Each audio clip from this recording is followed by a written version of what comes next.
Hi, and welcome to my podcast, Miracles by Divine Design. This is Jenny Harris. I'm so excited to share another miracle with you today.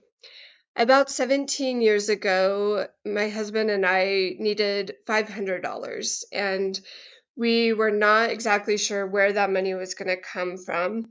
But I took it to the Lord, and I told the Lord, okay, Lord, I know that you know where this $500 can come from. I don't know currently where it can come from, but I know that you know. So I told him in my prayers that I would listen to the Spirit and do my part to be where I needed to be so that we could get this $500. And that morning, I was going to a class at the school district office, and I was going to just barely make it on time. And when I pulled up to the building, there was this upfront rock star parking spot. And I was so excited, and I thought, yes, that's so close to the door. I'll park right there and I will head in and I won't be late. And I was so excited. And as I pulled into the parking space, the Spirit told me to move my van to a different parking space that was across the parking lot and farther down. And I thought, what? No, like if I move it over there, I'm going to be late for my class, and this is like the most perfect parking spot, and I'm going to be on time. And the Spirit again said to move my car to this other parking spot. And I remembered that that morning I had just specifically said I would listen to the promptings of the Spirit. And it didn't make sense to me, but I went ahead and I moved my van over to this other parking spot and got into class. And I was probably about 2 minutes late. But as we were sitting in class, we were about an hour into it when a police officer came in and asked who had the black minivan outside. And I said, that would be me.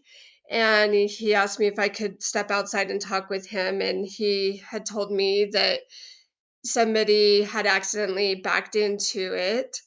And it was the cafeteria truck had accidentally backed into my van. And I was like, oh no. And then it really didn't make sense, right? Like, why would I be prompted to move my van somewhere that it's going to get ran into? So I went out there with him to look at the damage. And this kid who was the driver of the cafeteria van was just beside himself. He was so anxious and so upset, and he kept apologizing. And I remember just telling him, it's okay, accidents happen, don't worry about it, you're okay. And then the boss of this young man came over and was just being so mean to him and belittling him, and what were you thinking, and why weren't you paying attention? And this young man was already so upset and apologizing like crazy. And then to have his boss come and just treat him so terribly. And I remember I kept telling this young man, it's okay, you're fine. Everybody has accidents. That's why they're called accidents. And I remember telling the boss, like, it's okay, it was an accident and it's okay.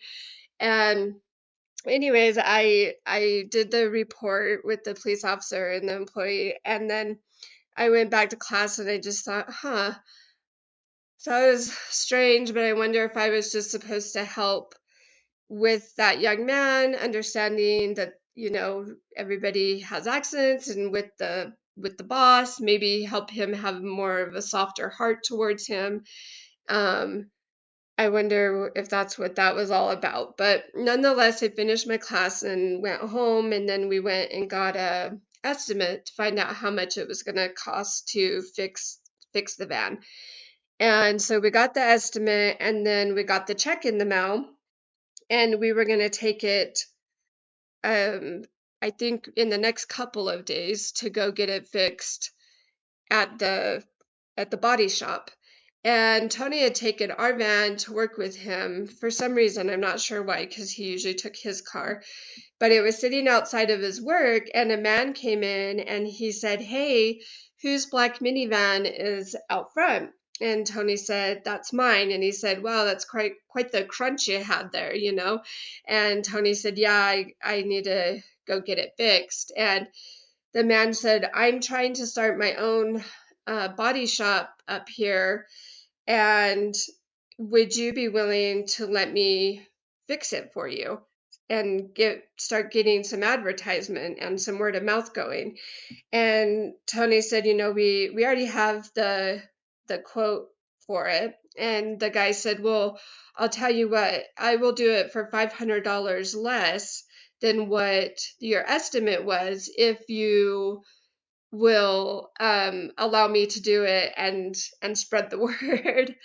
And so Tony calls to talk to me about it, and all of a sudden, so this, has probably been about 2 weeks since the accident, and all of a sudden I realize, or maybe a week, um, $500. This is exactly the amount we prayed for and asked God for. And so we realized this was his way of answering our prayer. And it was such a miracle to come in the way that it did. And um, all from just moving my car to a different parking spot. And anyways, it was such a beautiful miracle, and we had the money we needed. And I just remember thinking, wow, we really truly do not understand the ways of God and how he can make things come to fruition. And I will share this scripture on this podcast often because it truly is my go-to scripture when I need miracles. But it says, "Trust in the Lord with all your heart and lean not unto your own understanding. In all your ways acknowledge him, and he will direct your paths." And that's Proverbs 3:5-6. And I just absolutely loved this miracle. And I have so many more like it where I prayed and asked the Lord for something. And then he prompted me to do something else that just didn't make sense. And then it ended up being the exact answer to our prayer. So I just want to encourage you, if you're not already, to pray for the things that you need and then listen to the promptings of the Spirit and allow God to work these miracles in your life. But first, ask. That's an important part of the process. Sometimes we get miracles even when we don't ask, but asking definitely increases those chances. And second, to listen to the Spirit and let it guide you and guide your day, and it will lead you down a path of miracles. And I'm so glad you joined me today, and I'm really excited to keep sharing miracles with you. Have a blessed day. Bye bye.